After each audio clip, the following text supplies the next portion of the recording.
Halo semua, salam sejahtera Malaysia, tuan-tuan dan puan yang amat dihormati. Seperti yang kita tahu, pilihan raya kecil DUN Pelangai yang diadakan 7 Oktober hari ini, sudah pasti menjadi tumpuan ramai pendengar media, terutamanya kepada penyokong Perikatan Nasional, penyokong Barisan Nasional PH, dan juga kepada semua yang menyokong pilihan raya kecil ini yang mengundi. Nah, tuan-tuan dan puan, selain daripada PRK hari ini yang menjadi tumpuan ramai, kejutan baru lagi berlaku di mana satu artikel mengesahkan dari biharian.com Menteri Pertanian yang meletak jawatan. Di dalam artikel ini juga setelah saya baca dan setelah saya meneliti dalam artikel ini, menteri tersebut dikatakan terlibat dengan tuduhan rasuah. Sudah pasti bila kita mendengar menteri dan terlibat rasuah dan meletakkan jawatan, kita berpikir siapakah menteri itu. Dalam artikel ini, tuan-tuan dan puan, menjadi kejutan ramai dan bagi saya menjadi amaran juga kepada menteri di Kabinet Kerajaan Perpaduan hari ini supaya tidak terlibat dengan rasuah, supaya tidaklah terjadi seperti Menteri Pertanian Indonesia. Artikel ini, Menteri Pertanian Indonesia letak jawatan. Menteri Pertanian Indonesia yang telah menyerahkan peletakan jawatannya kepada Presiden Joko Widodo susulan siasatan oleh agensi anti rasuah negara. Peletakan jawatannya dibuat selepas agensi itu yang dikenali sebagai KPK. Di Indonesia KPK, Malaysia pula adalah SPRM. Peletakan jawatan menteri tersebut dibuat selepas agensi yang dikenali sebagai KPK berkata, ia sedang menyiasat Menteri Kabinet Syahrul Yassin Limpo berhubung dakwaan pembabitannya dalam kes rasuah. Sebelum ini, KPK dalam satu kenyataan berkata, pihaknya menemui wang tunai berbilion rupiah selepas menyerbu kementerian dan kediamannya. KPK belum menjelaskan secara terperinci kes membabitkan Syahrul.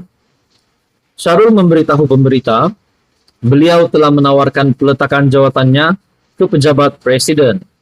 Sebab mengapa saya meletak jawatan adalah kerana proses undang-undang yang sedang saya lalui dan perlu ditangani dengan serius, katanya, sambil menggesa orang ramai menganggapnya tidak bersalah.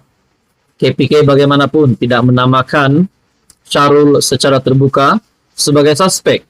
Jika dinamakan sebagai suspek, Syahrul menjadi menteri ke-6 dalam pentadbiran Jokowi yang didakwa atas tuduhan rasuah. Nah, rupanya rasuah bukan saja berlaku di Malaysia, tetapi hari ini pula ini bukti bahwa Menteri Pertanian Indonesia meletak jawatan disebabkan tuduhan rasuah. Apa komen Anda? Teruskan bersama di dalam channel ini. Untuk info yang seterusnya, mohon bantu channel ini dengan menekan butang like, share, dan juga subscribe. Halo, salam sejahtera Malaysia. Selamat datang ke channel Fels Lifestyle. Saudara-saudara yang amat dihormati, tuan-tuan dan puan, keputusan terkini pilihan raya kecil DUN Pelangai yang dinantikan ramai, di mana DUN Pelangai yang diantar 3 calon akan bertanding di antara calon Barisan Nasional, calon Perikatan Nasional, dan 1 calon bebas. Nah, ini satu keputusan yang kita nantikan, di mana ramai menunggu keputusan terkini. Setakat ini dalam satu kajian menyatakan kemenangan besar untuk Barisan Nasional. Dan walaupun kajian tersebut mengatakan Barisan Nasional akan menang, tetapi kita juga mendengar beberapa kenyataan dari, saya rasa dari pengundi, berpendapat bahwa Perikatan Nasional punya peluang untuk menang. Satu artikel dari Harapan Daily, IDE ramal Barisan Nasional menang DUN Pelangai. Di samping itu kita juga tahu bahwa terdapat kubu kuat Barisan Nasional di Pelangai. Institut Darul Ehsan IDE meramalkan bahwa calon Barisan Nasional Datuk Amizar Abu Adam dari UMNO akan memenangi pilihan raya kecil DUN Pelangai ia meramalkan dalam situasi terbaik Amizar akan memperoleh 2/3 undi, dan dalam situasi terburuk akan menang dengan majority 10% perbedaan undi. Melalui kajian ini pun menyebut, dalam situasi terburuk pun Amizar Abu Adam tetap akan menang dengan majority 10% perbedaan undi. Unjuran terbaik bagi Barisan Nasional adalah mengatasi Perikatan Nasional dengan kelebihan 33% undi, dengan jangkaan BN akan mendapat 64% undi dan Perikatan Nasional mendapat 31% undi, kata IDE dalam satu kenyataan. Unjuran terendah ialah BN memperolehi 10% perbedaan undi dengan Perikatan Nasional disebabkan faktor peratusan turun mengundi dan peralihan undi Perikatan Nasional kepada Barisan Nasional. Namun dalam senario ini, Barisan Nasional masih boleh menang tipis mengatasi Perikatan Nasional.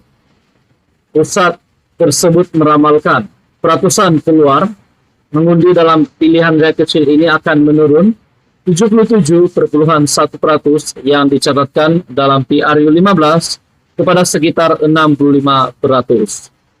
IDE yakin dengan kemenangan BN karena terdapat 4 daerah mengundi di Pelangai yang juga kubu kuat BN, yaitu Mancis, Sungai Gapoy, Telemong, dan Sungai Perdap.